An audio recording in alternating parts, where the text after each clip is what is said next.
Abbiamo capito, o mi pare che abbiamo capito, che l'anoressia è un disturbo psichico, no? Cioè c'è una ragione psichica per cui, un conflitto psichico per cui una giovane decide scientemente, volontariamente, di darsi al digiuno. E questo è già un assunto importante, perché sicuramente oggi, come avete avuto modo di vedere, sono intervenuti, abbiamo voluto che intervenissero diversi relatori con formazioni diverse, diversi medici, diversi psicologi, diversi psichiatri, nutrizionisti, eccetera, eccetera. Si è ripetuto più volte che è importante la multifattorialità dell'eziologia e anche il lavorare in equipe con diverse figure professionali.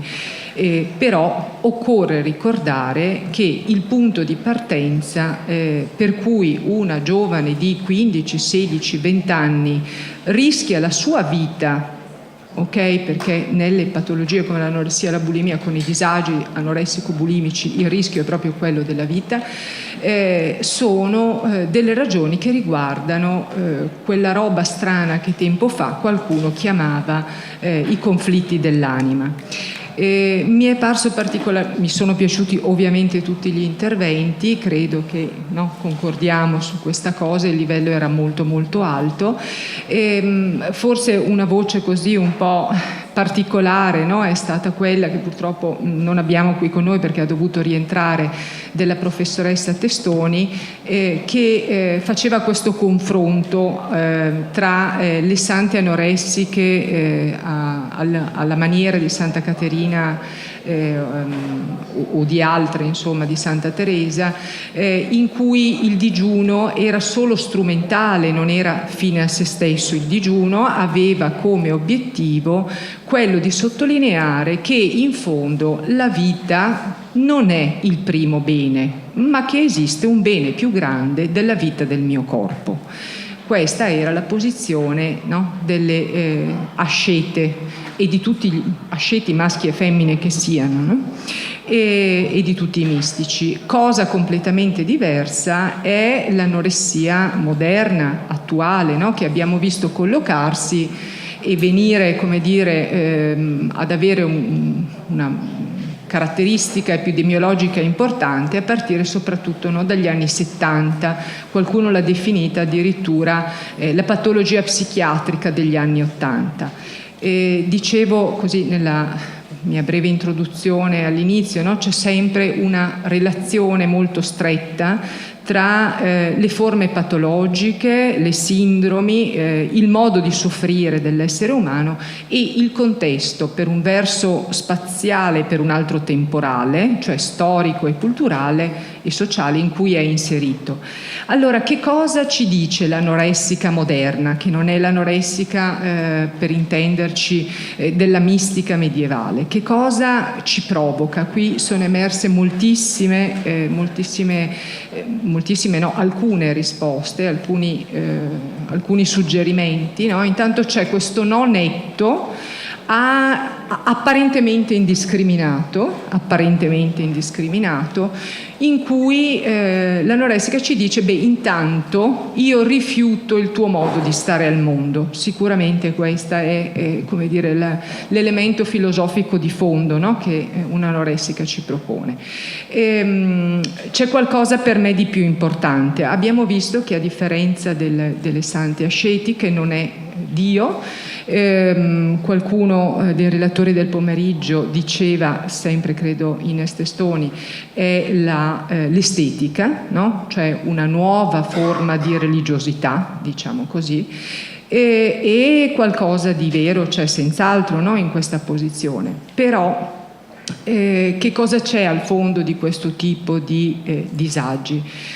Parlando prima con alcuni relatori si diceva, è venuto fuori la questione dell'attaccamento, delle prime cure materne. Senz'altro una quindicenne, una ventenne, una diciassettenne che dice: io non voglio essere, secondo questo modello, sicuramente attua quello che in psicanalisi si chiama la controidentificazione con il modello materno.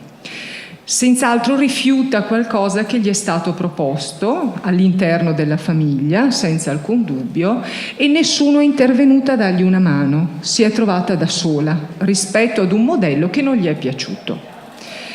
Al di là di queste considerazioni cliniche che comunque ci danno già delle indicazioni, avrete sicuramente capito, per chi non lo sapesse già, perché sicuramente sono persuasa che il disagio anoressico bulimico è così diffuso oggi che per chi lavora sia nelle istituzioni che negli studi privati, sono sicura che insomma vi è capitato di ricevere persone che hanno un problema alimentare, magari non gravissimo, oppure anche gravissimo, e quindi sappiamo di che cosa stiamo parlando, e se non vi è capitato sicuramente vi capiterà nella storia professionale, perché statisticamente è così.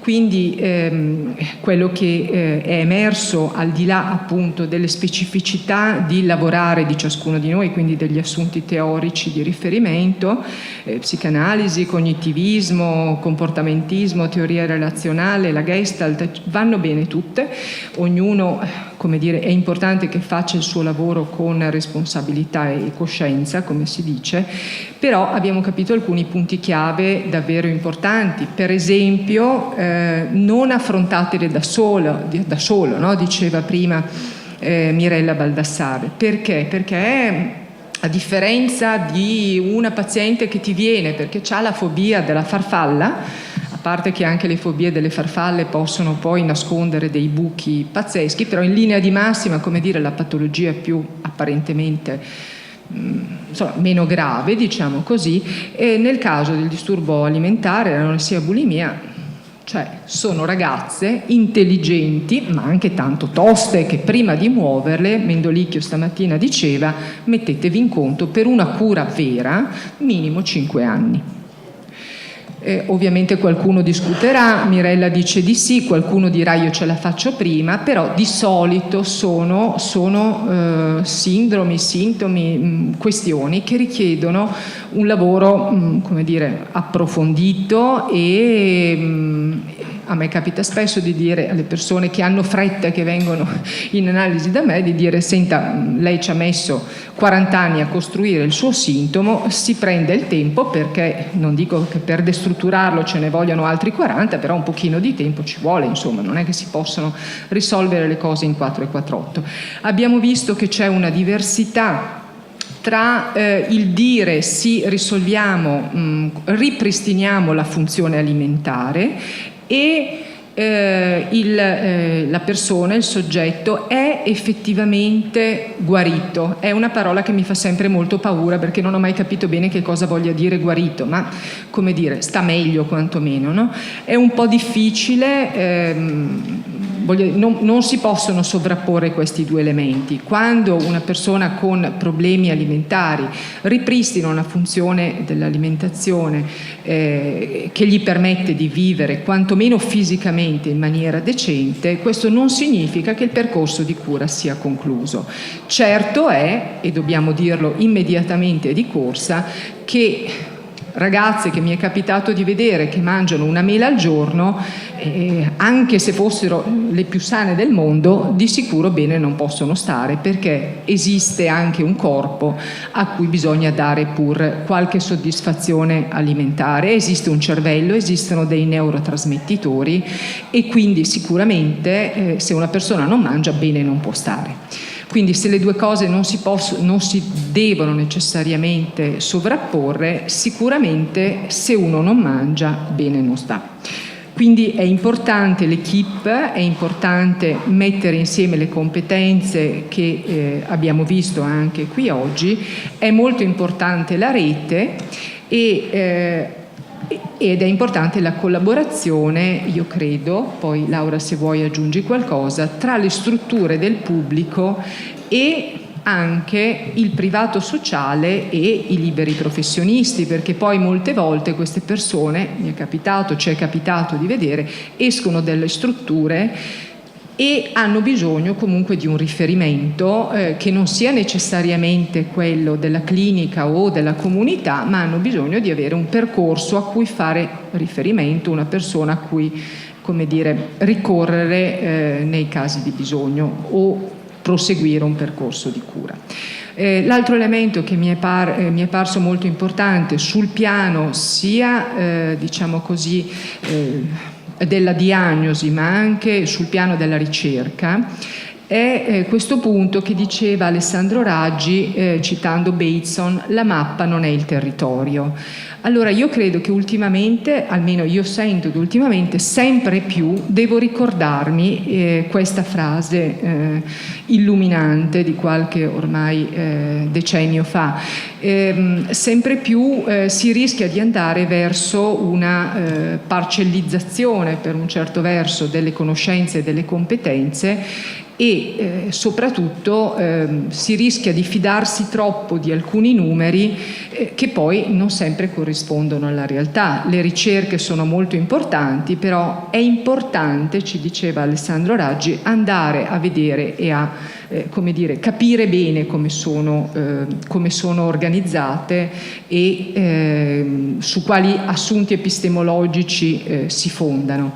È facile prendere la mappa per il territorio, e nel caso dell'anoressia bulimia non è affatto consigliabile, ovviamente non è consigliabile in nessun caso, però lo è ancora meno, perché nella struttura patologica dell'anoressia bulimia il prendere la mappa per il territorio ha qualcosa che risuona proprio nel disagio soggettivo di queste persone.